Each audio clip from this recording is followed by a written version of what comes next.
Good evening, ladies and gentlemen. This is Jhammaster J as always, and I'm here to do a very interesting review. This is your unpopular album review, or this should be plural actually, unpopular album reviews, because in this video I'm going to do two albums, because it's going to be short and sweet, to the point.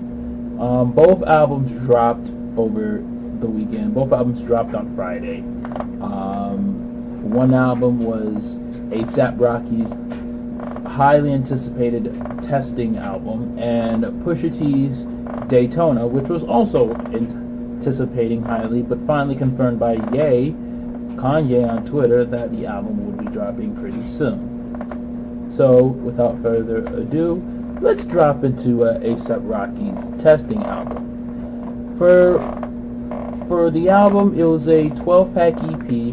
Last project A$AP had was Long Last A$AP, which was actually a pretty good album. Obviously, people remember M's, but there were quite a few tracks on there that I said was dope, lyrically, production-wise. Everything was good. And for a while, people were wondering if A$AP has another album coming out. It's been teased, it's been said it was made. We just don't know, and now we got our answer. Personally, listening to this, I'm kind of indifferent to this. With this 12 track project,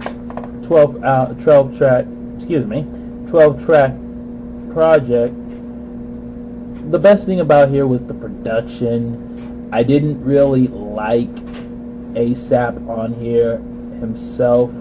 He kind of was background music in a way where it just didn't really get to me. The best thing was the project. The best thing on the project was the production, I should say. The sound was messy, it was sloppy, but it was cohesive, and I enjoyed that.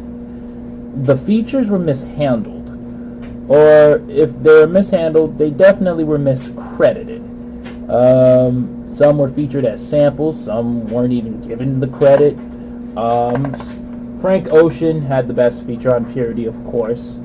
But A$AP Rocky doesn't really get to my attention when it comes to his flow. It's so basic that it comes off subpar.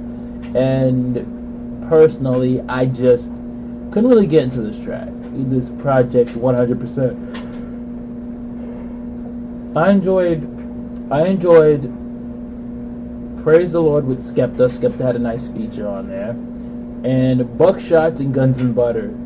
And there's probably a couple, but for the most part, it was something that wasn't worth 3 years of waiting. I'm sorry. And I'm going to end this review of A$AP Rocky's album right there and give this a 5 out of 10. That's how I feel about it. But moving on, let's go to Pusha T's album. Now, Pusha T is getting some pretty good reviews on here. This was another heavily anticipated album that was coming. From his last released, King Push the Prelude, which, what a prelude for, apparently not this one, but still is an okay album. This album was good. It's a lot better than Testing. Production was handled by Ye. He knows how to do the production pretty well. Fits the theme. It's dark. It's glamoury. You know, you have Pusha T, obviously, with the brag bars, the coked up line. Not the coked up, but the cocaine lines, him dealing, the money he makes from it. He goes in, each track, he tells stories. You're going to get what you're going to get. Rick Ross on hard piano was okay. And Ye on What Would Meek Do, amazing. Loved Ye. That seal line that he made at the end to end the verse, great. I enjoyed the way that Ye and Pusha just give so much energy off each other off the album. And off the album, not just the What Would Meek Do track, but production. This was great. And of course, we have to talk about the infrared disc, but what I'm going to do instead is just break down the Pusha T Drake situation, because Drake responded with a Duppy freestyle.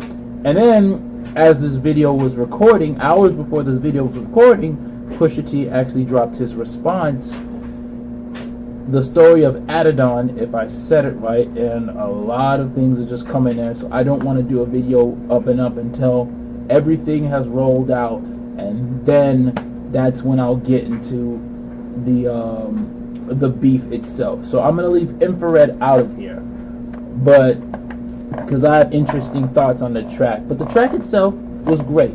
Not talking about the lyrics or the concept, but I can talk about the production, which was dope.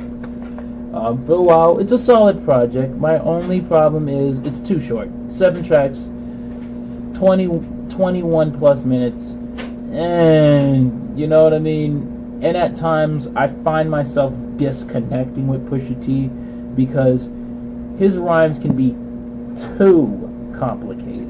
And I feel like that's an issue for me because while, yeah, you can appreciate coming back to listens, multiple listens, there are other artists out there that can come out with a project, release it like that, have surface level lyricism and concepts and production that they can tackle on, and yet still be dope and still be enough to come back.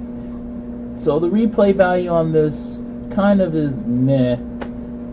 Sometimes Pusha T can go over my head.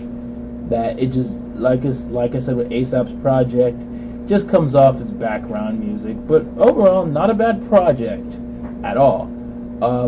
However, since Pusha T has been doing this his entire career, it's become not a problem, but it's become something for me that I just want more out of him. And as I talk about the beef, the lyrical disses that he has with Drake, I can expand more on that. But until then, Pusha T has to at least come with something different in his music. Because you can hear about cocaine so many times. But with that being said, still good album. And I would give this album 7 out of 10. With that being said, this is Jhammaster J. Hope you enjoyed both reviews of these albums. If you want me to review anything else, any underground music, need a plug, you know where to hit me. Links below. My Snapchat, Facebook, IG, Twitter, and email will be down if you want to contact me for some kind of promotion and we can set something up. With that being said, this is Jhammaster J signing off with a crotch grab.